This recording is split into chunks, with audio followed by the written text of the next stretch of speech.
Good afternoon, everybody. I'm Russ Harrison, Director of Government Relations for IEEE-USA in Washington, D.C., and this is our June 24th, 2021 legislative update. Welcome, everybody. You see I'm back in my office. The IEEE-USA D.C. office is sort of reopened. We're open for part-time for employees and hope to be open completely in a month or so. So things are slowly getting back to normal for us. Here in Washington, life is as normal as it gets. We have entered hardcore budget season. The president introduced his proposed budget a couple weeks ago, and now the appropriations process has begun in earnest. We'll talk about that in a second. But first, a little bit on history. Today is the anniversary of Napoleon's less than spectacular invasion of Russia in 1812. One of the benefits of that invasion was the production of this particular map, which is considered by some to be the finest map ever created. It is a great historic chart showing the number of troops Napoleon had with him at each stage in the invasion and retreat from Russia, where they were, the rivers they crossed, the battles they fought, and the temperatures that the soldiers experienced. Created by Charles Joseph Menard. It's just a beautiful work of art and seemed like an appropriate excuse to bring it up. Perhaps a little more relevant for IEEE, today is also the anniversary in 1930 of the first time that radar was used to successfully identify airplanes in flight. That was done by the Naval Research Laboratory, which is that way a couple miles, right here in Washington, D.C. An important technological step for the use of radar in our defense industry. So moving on to the budget. Like I said, President Biden introduced his budget proposal a couple weeks ago, and this is a rough sketch of what his budget looks like. This was produced by IIIS, by the way. The gray squares there are the big entitlement programs, Medicare, Medicaid, Social Security, Obamacare's in there, student loans are in there, there's a bunch of other programs in there as well. And as you can see, that's a lot. This is, by the way, a $6 trillion proposed budget. I've been around long enough so that I can remember when there was a $1 trillion budget, but it's much bigger than that now. Three of the boxes that we particularly care about here at IEEE, NASA, the science budget, which covers NIST, NSF, and a few other programs, and the Department of Energy's Office of Research, their R&D budget, are down there in the lower right.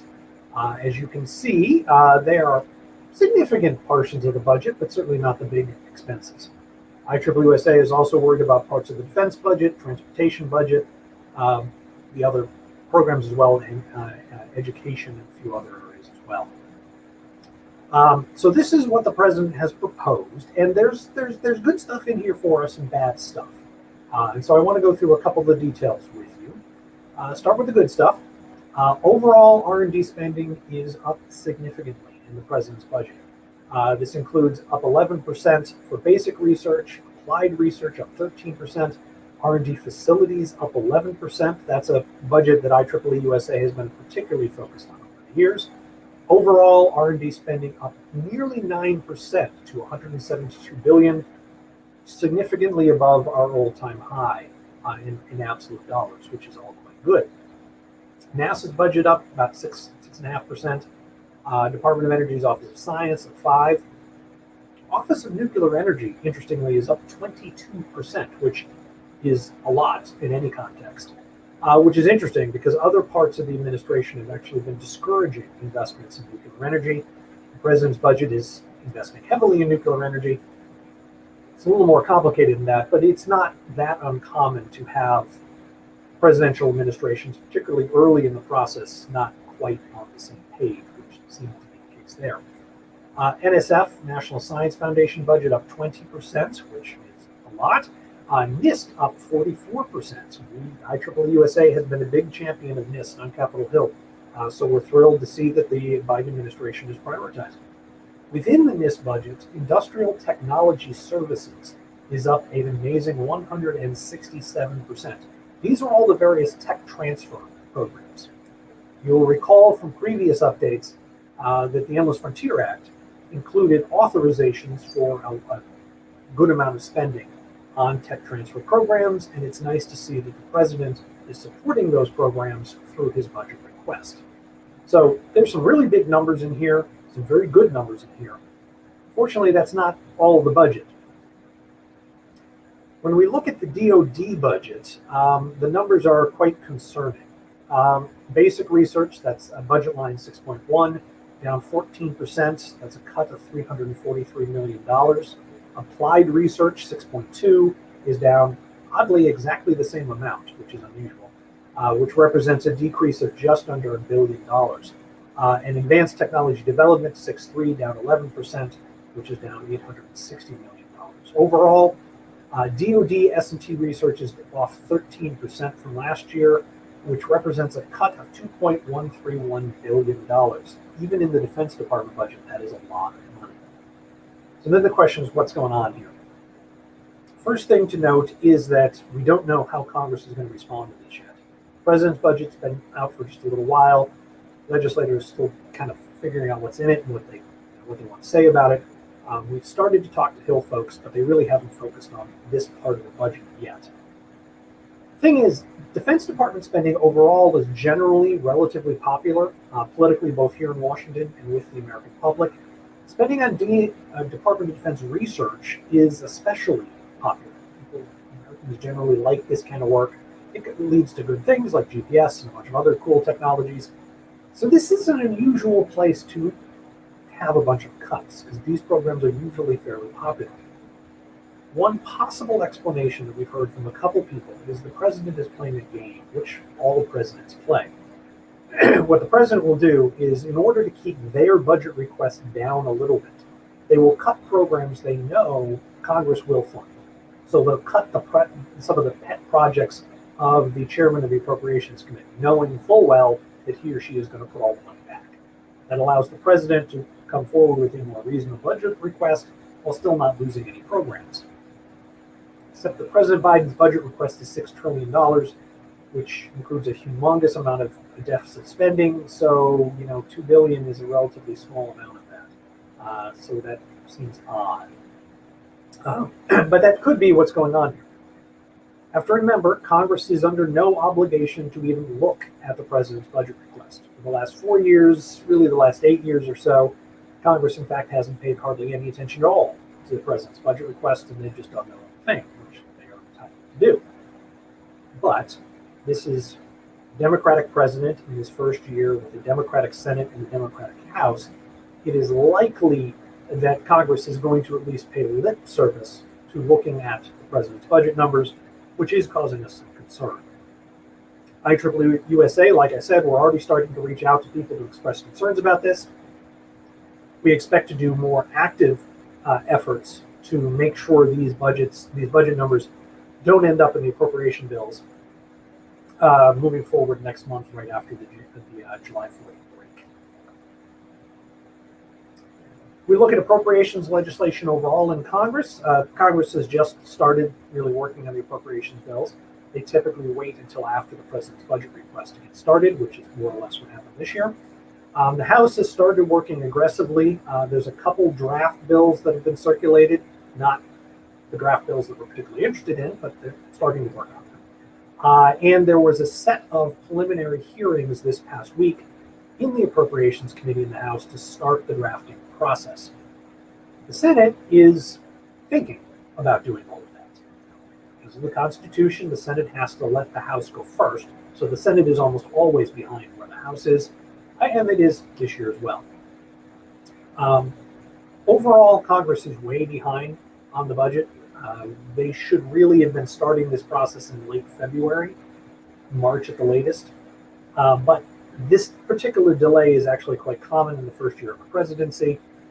New presidents, even someone who comes from Washington like President Biden, you just can't produce a budget between Inauguration Day and February or March. It just takes too long.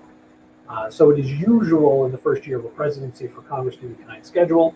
The betting line in Washington, not like anybody's betting against this at this point, is that there will be an omnibus bill at the end of the year, probably in November or December. So we've talked a lot this year about the Endless Frontier Act, and I want to update you on where we are.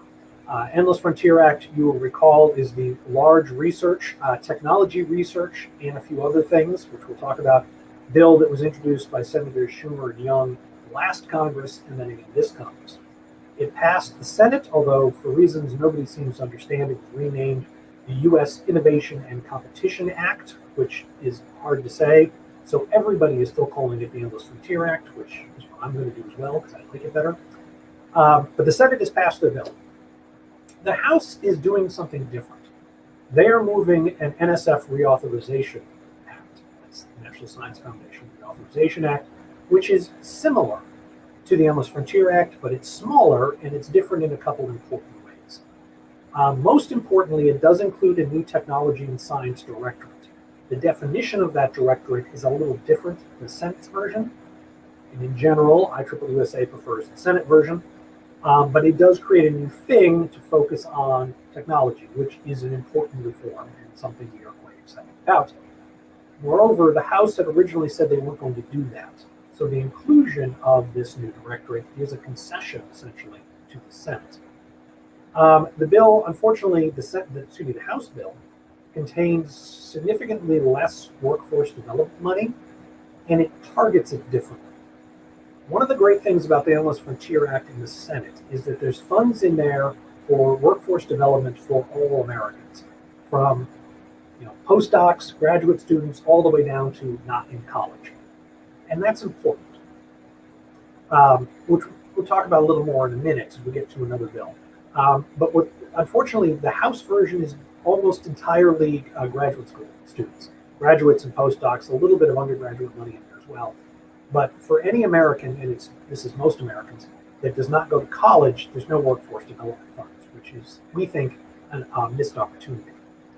The House version of the NSF Reauthorization Act does include some funds for tech transfer, not nearly as much as the Endless Frontier Act, and it doesn't create the same infrastructure that the Endless Frontier Act creates. One of the things we like about the Senate bill, for example, is the creation of technology hubs around the country, specifically in parts of the country that don't currently have a lot of innovation. The House spends money on tech transfer, but it doesn't have the level of detail that the Senate does, which is what we kind of liked. The NSF Reauthorization Act does not have any provisions on NASA reauthorization or the Department of Energy's Office of Science. Those provisions were added to the EFA in the Senate. The plan in the House is to move them separately as separate bills and then combine everything at the end, which is fine. You can do it that way.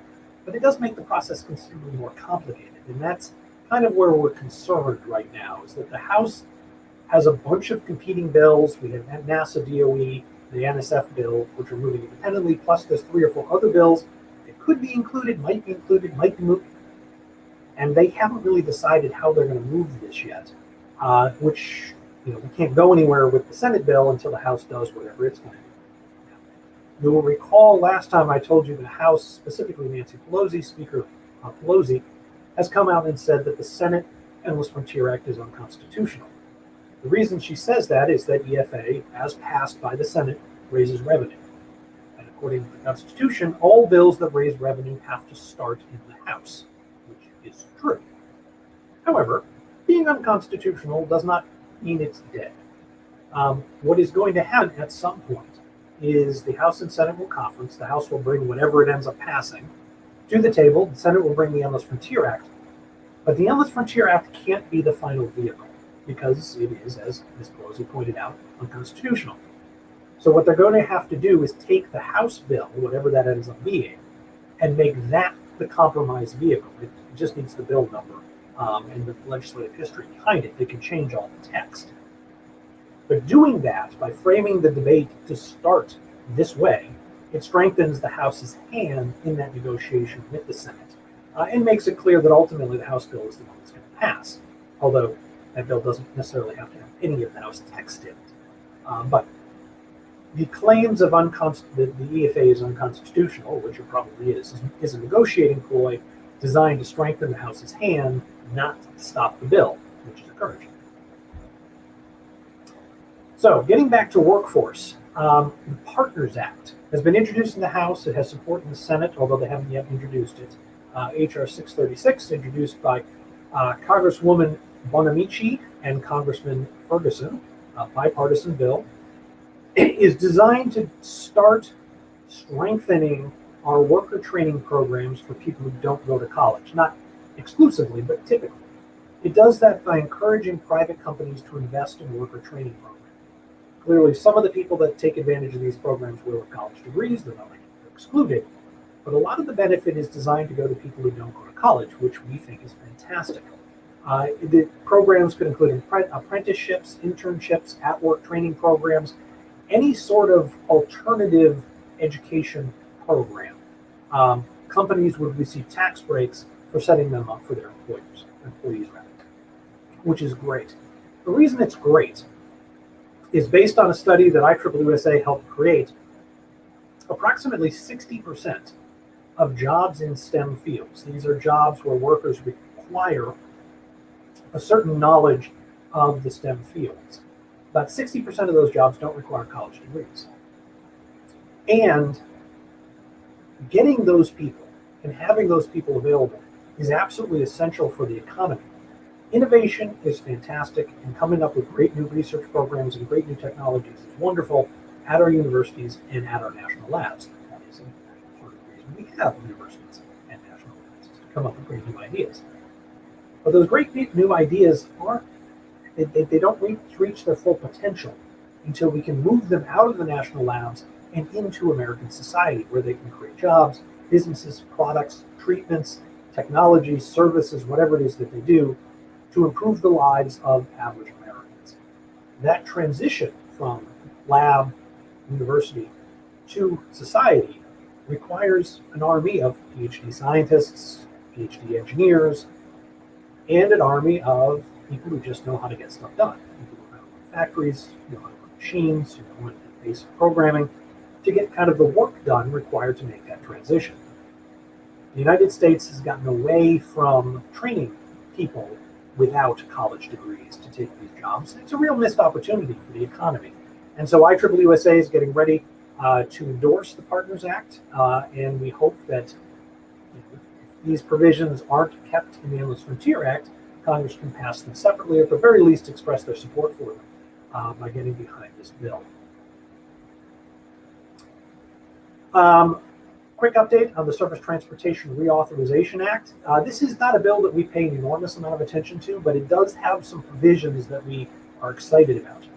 The Surface Transportation Act pays for roads and bridges. It's the major highway building program out there. It's about $303 billion. It is not the infrastructure bill that the administration, Republicans and Democrats are arguing about. That would be additional infrastructure spending on top of this. This is a more routine bill that they pass periodically simply to reauthorize an existing program. Like I said, most of this is not something we get too worked up about. Obviously, we like roads and bridges. They're kind of important, but it's not a priority for IEEE-USA. But there are some provisions in here that we think are pretty cool and pretty good, including $2.5 billion for electric charging stations for electric vehicles. That can also be spent on other infrastructure required for electric vehicles, possibly repair shops, possibly recycling facilities or technology.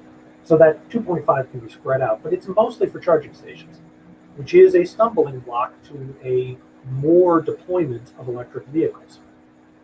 There's a number of provisions in the bill to improve energy efficiency within the traffic sector, specifically to improve traffic management systems, which means in most cases, new technology to manage traffic flows, do things like modernize our ports to make the transition from boat to train or truck smoother and therefore faster, and therefore saving gas. So most of those dollars will ultimately be spent on technology. There's also several reports on autonomous vehicles and challenges of integrating autonomous vehicles into our economy, changes that have to be made to allow that to happen. Usually, I don't talk to you about reports because usually these reports aren't very important. Almost all legislation has a couple of reports thrown in there. The federal government pays for thousands of these reports every year, and most of them are never read, and almost none of them are relevant to anything. So I don't get excited about it. But it's, I think, worth noting in this case, Congress started trying to pass legislation on autonomous vehicles about 8 years ago, and they still haven't managed to do it. When they started, I actually, in one of my updates way back in the day, pointed out that Congress was actually ahead of the curve. That autonomous vehicles were not here, they weren't going to be here for a few more years, and yet Congress was already trying to change our regulatory and legal systems to allow autonomous vehicles on the roads, which is good. Yeah, they're not ahead of the curve anymore. They're now behind the curve. We have autonomous technology appearing in society and on our roads, and Congress hasn't gotten its act together to make the legal changes required really to allow the new technology to reach its full potential. And I'm afraid they're not going to do it in the Surface Transportation Reauthorization Act either, but at the very least it gives us an opportunity to talk about these issues with legislators. A couple quick updates on immigration. The basic update here is that not much is happening. Two parties are as far apart as they ever were and don't seem to be getting any closer. A bill that was introduced this week, the Responsible Practical Training Act, I just want to highlight because it is a bit of a concern. The bill dramatically reforms the OPT system, optional practical training. Excuse me. OPT is what international students use after they graduate, typically to stay in this country as they try to get something else, whether it be an H-1B, which we don't like, or a green card, which we do like. Currently, OPT lasts, it essentially means you're still on your student visa, but you can get a job. It's supposed to be practical training, internships, things like that, but it's not specific. You can get any job you like. OPT can last up to 3 years for students in the technical fields, the STEM fields, particularly in computer fields, which is a very long time for a temporary status. What this bill would do is it would reduce OPT from currently 3 years down to about 9 months. So much shorter window. It would also restrict participation in what the bill calls military fields. The military field includes most of the technology fields, because most technology has military applications. And so most engineering students would no longer be able to use OPT at all, which is a problem. The bill is not going to pass. It doesn't have a huge amount of support. The person who introduced it is not all that important for a low-level Republican House member. But the fact that people are talking about this and the fact that it does have some support is a concern. The legislators are looking at OPT as a way of discouraging international students from studying here and immigrating to the United States, which would be a problem. Other side of the equation, the EAGLE Act, I mentioned last time, this is the country cap bill, the Fairness Act from last year. Congresswoman Zoe Lofgren from Silicon Valley introduced it a couple weeks ago. It is exactly the same bill that almost passed last year. It actually passed the Senate, but it's a new Congress, so it has to start over. Importantly, and I think this demonstrates just where we are in immigration policy on Capitol Hill, the EAGLE Act has 31 co-sponsors. They're predominantly Democrats, but there are Republicans on it as well, so it is bipartisan. But the Fairness Act, which was more or less the same bill last Congress, had over 300 co-sponsors, over 320 actually. So the EAGLE Act so far has attracted less than 10% of the support almost the same bill had 6 months ago, which tells you that they're just not as interested in this as they were last year.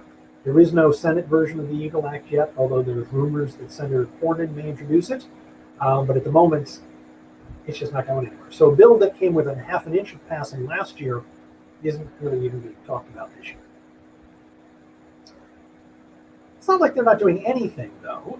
For those of you who are interested, at 2 o'clock Eastern today, so we're about half an hour from now, the House Judiciary Committee will have a hearing, which they entitled, "Oh, Canada, How Outdated U.S. Immigration Policies Push Top Talent to Other Countries."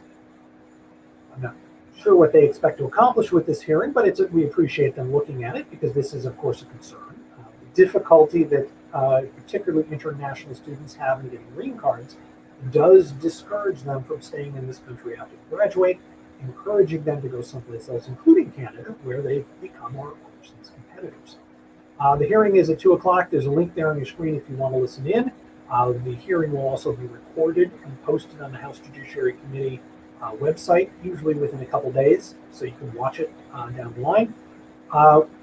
Dr. Ron Hira professor at Howard University here in DC and longtime IEEE and IEEE-USA volunteer, will be one of the witnesses. To give you another sense of kind of the weirdness of the immigration debate, Dr. Hira has testified before Congress before, but he has testified as a Democratic witness. This year, he was invited to testify as a Republican witness, which is odd that they switch positions like that. But that's where we are on the immigration in the immigration world. I don't, at this point, see much hope at all of anything immigration related passing with Congress, but that can change quickly. So we'll stay hopeful. Our next update will be July 8th, right after the 4th of July break, as we head into kind of the last stretch of normal legislative work before we get into kind of hardcore budget season when we get to September. Remind all of you that my updates have been moved to Thursday, so it will be Thursday, July 8th at 1 o'clock Eastern, as usual. And before I open it up to questions, of course, if you have questions, as always, please put them in the chat and I'll get to them in a moment. I want to remind you that I'm Russ Harrison, Director of Government Relations for IEEE-USA. My phone number is 202-530-8326, and my email address is r.t.harrison@ieee.org. If you have any questions about anything you hear on the news, anything I said here today or didn't say here today, please feel free to reach out and ask. I'm more than happy to provide you whatever information on whatever it is that you're interested in that I can. Let me stop sharing my screen here. And go to comments. Yes, Dr. Godfrey, I know that you're very concerned about this. We've had problems in the past with the various agencies trying to move money from research to other military priorities. And that could be what's behind this, but it is still kind of strange that these aren't little cuts to the DOD research budget. These are fairly major cuts to the DOD research budget. I like to think that this is kind of a communication breakdown, because that does happen. It especially happens at the beginning of an administration. When the government is a big place and trying to put together a budget, $6 trillion budget for the sprawling federal bureaucracy is hard. And if the Defense Department asked that money be taken from research and put someplace else, it could simply be a matter of nobody noticed they did it, and so it got in the final budget. Congress will take a look at this, and they're the ones that ultimately decide. And so we're hoping that they will undo those changes. Robert, what is the overall schedule for getting some of these acts approved? When will the money be released? So the Endless Frontier Act, the expectation was that that bill would pass sometime over the summer. The thought, and this is going back to January or February, the thought was it would be passed in June or July. The problem is the Endless Frontier Act is an authorization act, mostly. There's an exception, which I'll get to in a second. What that means is when the Endless Frontier Act passes, that doesn't actually mean anything, because after it passes, the appropriators have to put money behind the programs, and that won't happen until the end of the year. As I mentioned, we expect the FY 2022 budget to be approved probably in November, more likely December. So the money would start rolling out shortly thereafter. The exception in Endless Frontier Act is the CHIPS Act, something which Congress almost never does. When the Senate wrote the CHIPS Act, this is a bill to encourage companies to move computer chip manufacturing back into the United States.